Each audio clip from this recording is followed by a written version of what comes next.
kung positive or negative ang childhood experiences mo. So, kung mas lamang yung positive, maganda yun. Kasi, ngayong adult ka na, makakatulong sa'yo yun. Especially, kapag under stress ka, when you go back to your childhood, makakatulong sa'yo yun para mag-cope ka sa mga stresses mo, sa anxiety mo, sa depression mo. Pero pag negative ang childhood mo, no? Inaapi ka ng childhood ka, nakaranas ka ng pagkaabuso ng childhood mo, ganun din. Adult ka na, ikaw naman yung mga abuso, ikaw naman yung negative ang mga ginagawa, lalo na kapag under stress. Ganun ang mangyayari. Yan sa inner child. Now, inner adult, ang inner adult, 0 to 10 years old, hindi ngayong edad mo kundi noong 0 to 10 years old ka, sino ang mas malapit sa'yo? Ngayon, yung parent na hindi ka nang malapit sa'yo, let's say, for example, sa bahay, kanino ka mas malapit? Sa nanay o sa tatay? From 0 to 10 years old, kung maalala mo. Kung sasabihin mo, mas malapit ka sa tatay mo, so ibig sabihin, ang inner adult mo, nanay mo. Kasi hindi ka gaano malapit sa kanya. So kung ano yung pag-uugali ng nanay mo, yung kanyang personality, positive and negative, katulad din sa'yo. Especially under stress. Kapag under stress ka, kung ano man ang mga negative na traits niya, personality traits, ganun ka rin. Yun ang inner adult. Ang inner mate, yan yung attraction pattern mo. Siya yung taong malapit sa'yo, gusto mo, noong hanggang 10 taon gulang ka. Ngayon, pag malaki ka na, maghahanap ka ng ganong klaseng personality sa isang tao. Doon ka ma-attract sa ganong personality. Yun ang magiging kapartner mo o aasawahin mo in the future. Ganong klaseng personality ang hahanapin mo. Yun ang ibig sabihin ng inner mate. So yun ang pagkakaiba. Naintindihan na?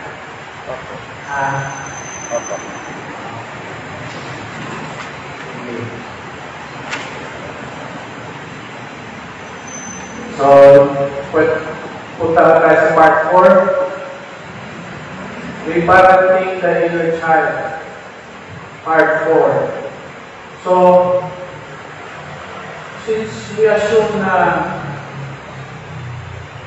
nung mga bata pa tayo, hindi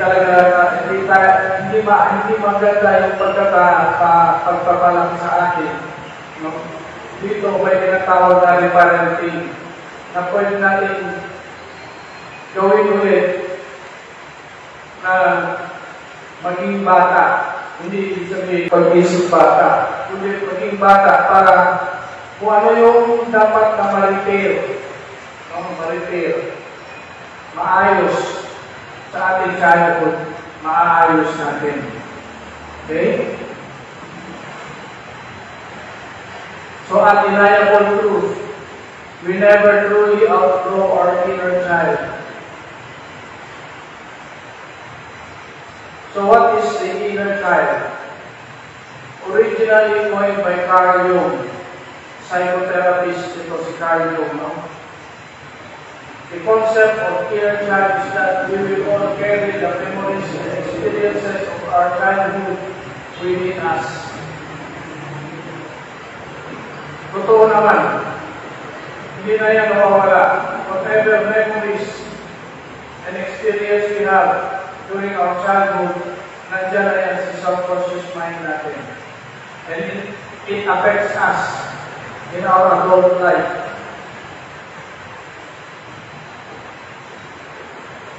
So it can influence our decisions even when we are unaware, because our inner child is part of our beliefs about ourselves.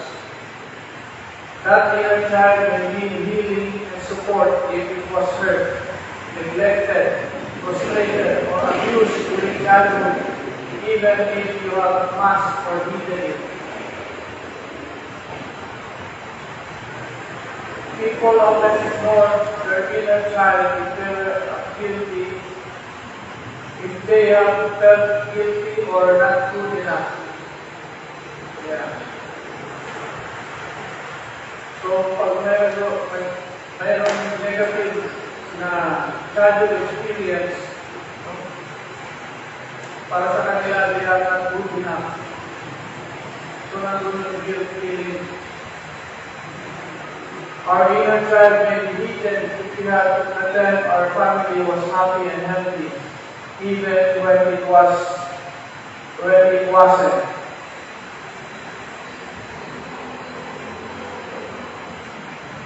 So each of us has an inner child living inside. Inner child work.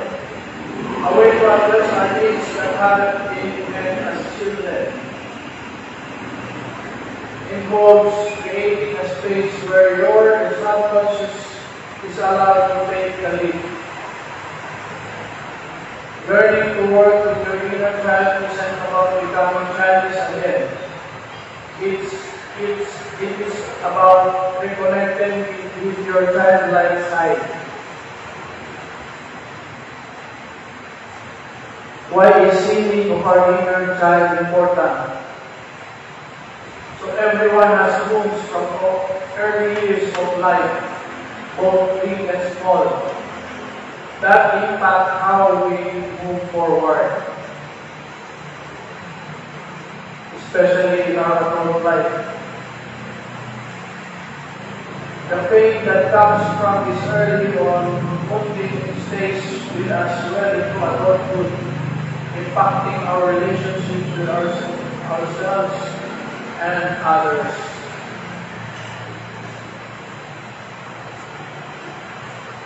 The parenting approach for inner child healing. This was first introduced by Dr. Lucia Capaccioni in the 1970s. It focuses on making sure the inner child feels the value of love, protection it lacked during childhood. So kung ano yung nawala sa kanya during childhood, no? Yung pag-aaruga at pagmamahal, pagkakalahok sa kanya. As you become more in touch with your inner child, you will be able to recognize the signs of wounds which can actually manifest themselves. So most of our woundedness comes from our inner child experiences, negative experiences.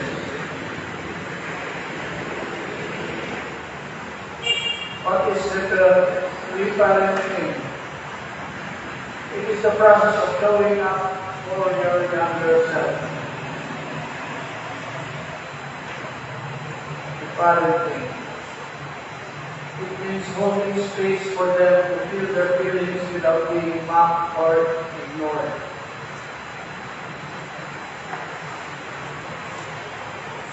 Reparenting is a mindfulness tool we use to reframe some of our most basic responses to triggers.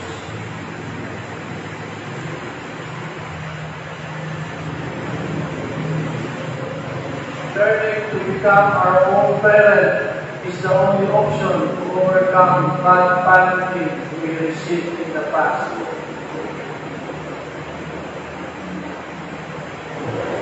There is no substitute for good parenting. However, if did not receive what you have needed in childhood, it is never too late to begin anew by parenting yourself.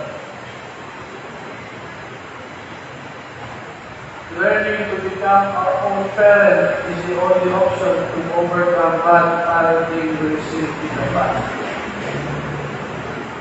So, tayo mismo pwede natin gawin ang pagiging parent sa sarili natin para ma-overcome yung hindi tamang parenting na natanggap natin.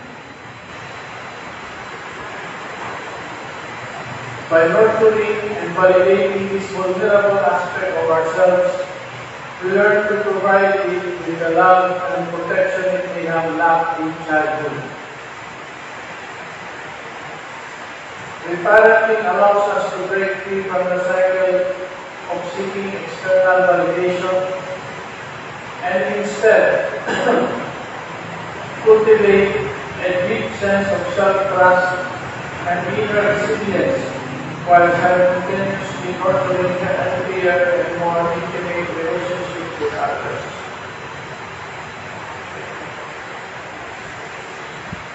So how does reparenting therapy work? Reconnecting with our inner child through reparenting involves two distinct yet interconnected aspects.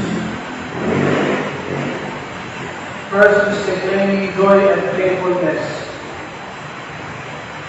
Second is confronting painful or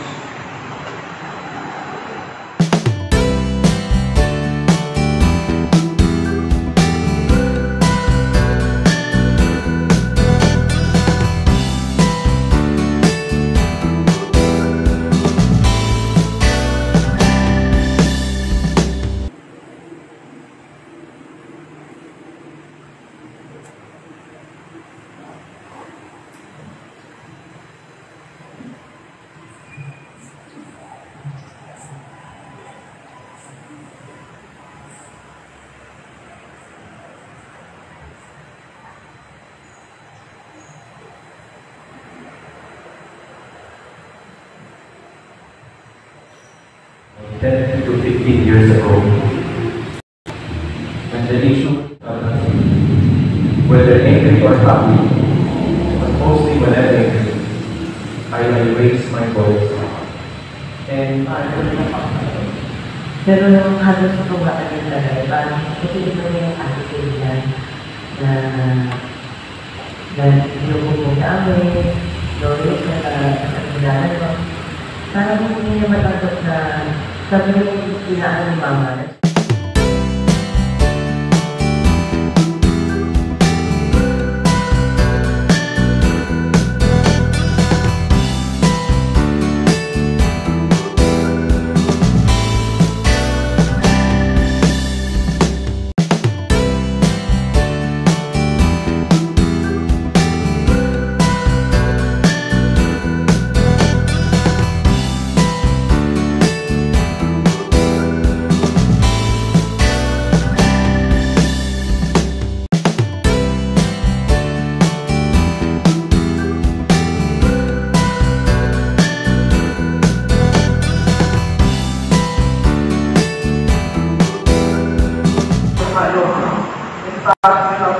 Sa atin ang lakas ng loob.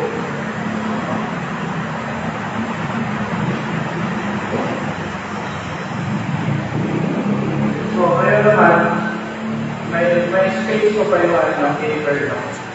Kulang na? Enumerate 4 characteristics that you don't like in your being an adult. 4. And then, sa inner name naman, meron din 4 characteristics that you don't like in your inner name. So that whatever it is, yung 4 characteristics na yan, lagi kang makapaalahanan.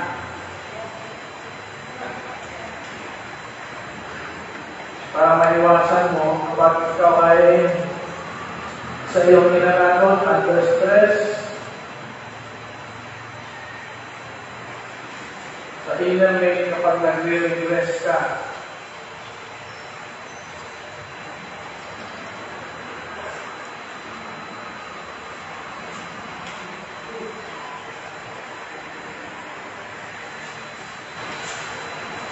so yan ang iiwasan mo ng mga characteristics.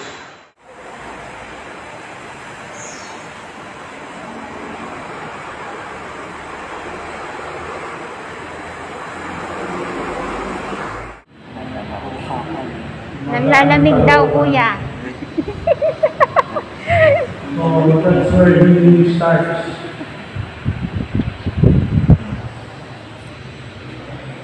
Congratulations. So the process of doing exercise while you were doing it.